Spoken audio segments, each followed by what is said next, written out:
Behind me, just one of so many examples of utter destruction across Los Angeles. There was a fire put out here right before we came on air. Fire trucks actually just going by now. We've been seeing a few of them over the past few minutes. It comes as Governor Gavin Newsom just called for an independent investigation into why fire hydrants were dry, saying in part, I quote him, "We need answers to ensure this does not happen again, and we have every resource available to fight these catastrophic fires." Well, Newsom and other officials are now facing growing questions. Right now it's questions, and they're getting loud about what could have been done to minimize the death and destruction, or whether this is just simply the way it's going to be to live here. Nick Watt is out front. Did it really have to be this bad?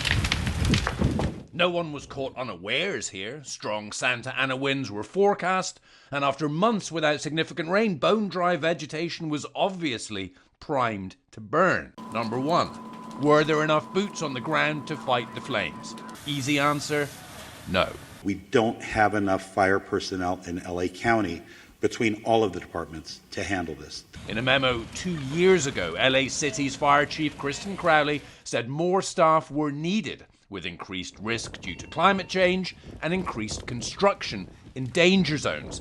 Just last month, Chief Crowley told Mayor Karen Bass that eliminating some civilian positions and cutting $7 million from firefighters' overtime severely limited the department's capacity to prepare for, train for, and respond to large-scale emergencies. Clearing brush, which is basically fuel, is crucial and mandatory. Chief Crowley says budget cuts mean they couldn't inspect to make sure the clearing was actually happening. There were no reductions that were made that would have impacted the situation that we were dealing with over the last couple of days. Number two, was there enough water to fight the flames? Again, easy answer, no. Multiple homes threatened. I need about 2 or 3 water tenders, and there were some engines. We got dry hydrants. 3 huge water tanks help boost pressure in the hydrants around here, but we were not able to fill the tanks fast enough because demand was overwhelming, and the Palisades is at the end of the city water system with narrower pipes with reduced flow. Some hydrants ran dry at absolutely critical moments, like 3 a.m. Wednesday. We've lost most of the hydrant pressure. Why was there no water in the hydrants, Governor? It's all literally. Is it going to be different next time? It has to be. But experts tell CNN there's not a city water system in the world that could have flawlessly handled this. Now that we're in the 21st century, I think we have a new climate and we need to rethink our infrastructure. Number 3, are building codes to blame? Yes and no. Anything built after 2008 is subject to some of the strictest fireproofing codes in the country, but only about 5% of structures around here were built after 2010, according to CAL FIRE. And those codes generally do not require retrofitting. So the new mall in Palisades Village is okay, and the 100-year-old mall just across the road is gone. And acres of devastation with the odd new build home still standing. Number 4, power line problems. 6 years ago, the devastating Woolsey fire just east of here was lit, like many wildfires, by sparks from above-ground power lines in a Santa Ana wind. You could have 80-mile-an-hour winds, but if there's no spark, there's no fire. We don't know what ignited this week's fires, but according to Whisker Labs, there were multiple power line faults and sparks around the Palisades, Eaton and Hearst fires in the hours before they broke out. If power lines are below ground, they cannot start fires. The town of Paradise, destroyed in 2018 by fire, right now rebuilding with the power lines underground.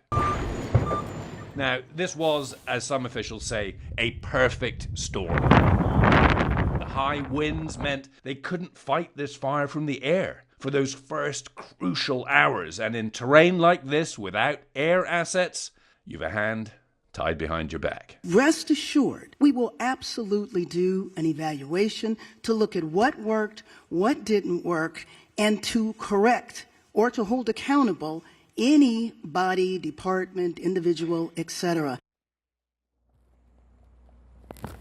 And air here, obviously you and I were just saying right now, is particularly noxious and toxic. There is a lot of finger pointing, and it seems that more and more of it's pointing at elected officials and decisions that were made on budgets. Sure. I mean, so Chief Crowley came out today and she was pulling no punches, the fire department chief here in LA. She said she's a public servant, not a politician. Her job is to make sure that her people have the equipment they need to fight fires, and she says they don't. 2010 till now, she says they're dealing with 50% more calls, but with fewer firefighters. They need 62 more fire stations, she said. She said this past week they had 100 pieces of equipment in the shop because they don't have enough mechanics. So she is saying absolutely budget cuts got in the way of their ability to fight this fire. But here's the other thing she said. Even with 100 more engines, Erin, she said that they weren't going to be catching this fire. No. This was just getting away from them. And, Whatever. And as you said, they will come up with what they say started it. Maybe it was arson in some cases, but there were also those sparking pyro lines, and that very well could have been it. And that is, that there's nothing they could have done about that, except for ages ago when they could have made different decisions. How many billions of dollars did this cost? How many billions of dollars would it cost to put the power lines underground? I don't know. I want to check in with our Nick Watt, who has been working, tirelessly since this fire started. Nick, what's the latest where you are? Well, Anderson, what we've been doing today is hearing from a lot of people who are very angry about what happened. As the initial shock has subsided, people are asking questions. Could more have been done? Caitlin was mentioning it up at the top of the show there, this issue with the fire chief here in LA saying that she didn't have the resources. She doesn't have the budget to do what she has to do, she says, as a fire chief, as a public servant, which is to make sure that her people have what they need to do their jobs. Now, the investigations, the recriminations are going to continue for some time. Governor Gavin Newsom wants to know why that the water stopped in the hydrants here in the Palisades. He's also asked for President Trump to come and visit. Unclear if political posturing on either side, because Trump, of course, blamed this all on Governor Newsom and said Newsom should resign. Unclear if that political posturing is actually helpful to anyone at this point, but that's not for me to say. The other issue that I'm kind of obsessed with at the moment are the power cables. Now, we know that power cables spark a lot of wildfires. They sparked the Woolsey fire just down the road from here in 2018. They sparked that fire that destroyed the town of Paradise up in Northern California. Paradise right now, by the way, is rebuilding, and the mayor tells CNN that they are rebuilding with the power cables under the ground so they can't spark wildfires. Now, we don't know what sparked these fires here yet. We don't. There's talk of arson, but as I say, it is often power cables. So should those power cables perhaps be put under the ground? That's also a question that people are going to have to answer. A lot of people I've spoken to today, experts in the field, say what these fires should do is they should be a wake-up call. We cannot act like we're still in the 20th century. The climate has changed. We need to rethink how we build our cities and how we protect ourselves. Chief Crowley is saying that these days you need a lot more firefighters. She's saying that, between 2010 and now, the fire department in LA is dealing with 50% more calls, but with fewer firefighters. So, a lot of questions, not enough answers. They could take time. Anderson. Yeah, Nick Watt, I appreciate it.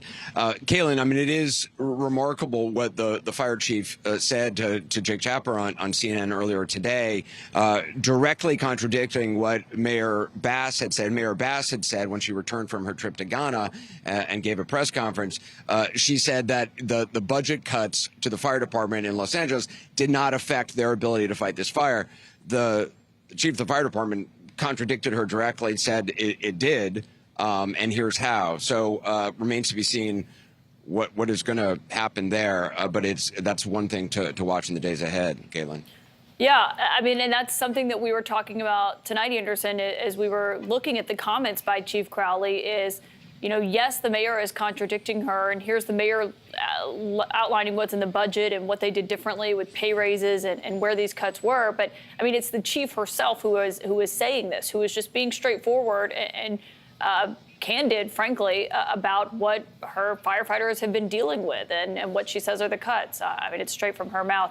Anderson Cooper, thank you for that. We'll check back in with you on the ground.